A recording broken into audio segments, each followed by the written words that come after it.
Everyone is talking about Japan's 1 trillion investment in India, but almost nobody is asking the questions that could actually change your career. As a recruiting professional, when I see investments of this size, I don't ask how much money is coming. I ask who is going to hire, which skills will suddenly become valuable, which businesses will make money. And those answers could matter far more than the 1 trillion headlines itself. Let's decode what most people are missing. By the end of this video, you will understand why recruiters, recruiting heads and HR heads pay attention to investments like this, why this could create opportunities for beyond engineering, and why this announcement may influence hiring in India over the next decade.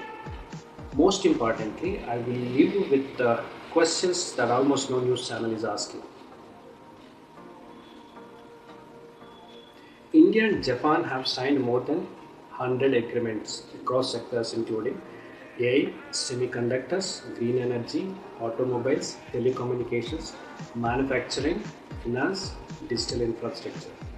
At first glance, this looks like another government announcement, but experienced HR and investors see something completely different. Because history tells us one thing: investment creates ecosystems, and ecosystems create jobs. I've spent years in recruitment. One thing I have learned is this: factory never creates only factory jobs.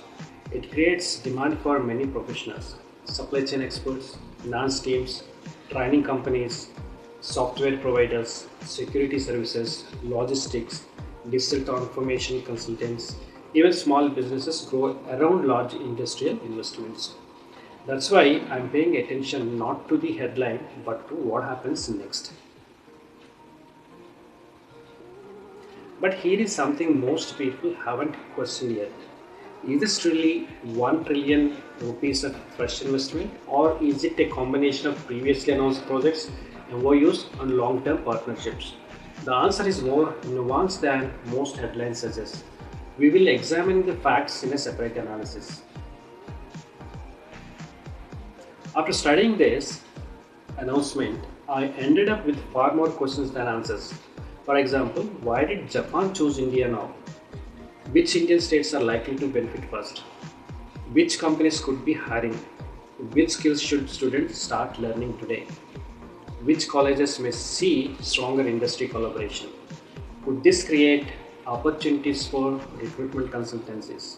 Which startups could emerge around these investments? Which listed Indian companies could benefit? Which Japanese companies are expanding into India? How might India's manufacturing ecosystem change? Will this reduce global dependence on China? How does Japan's strategy compare with investments from the US, Taiwan, South Korea, and China?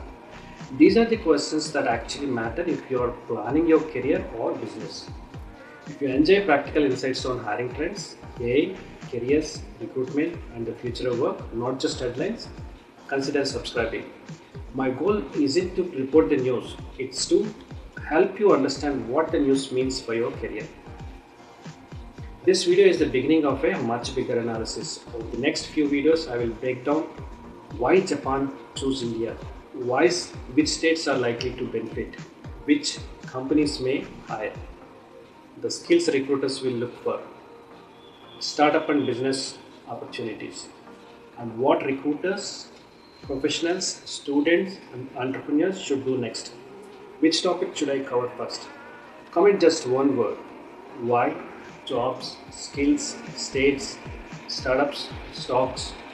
I'll prioritize the videos based on what you are most interested in, because by the time these opportunities become obvious to everyone, the early movers have already taken advantage.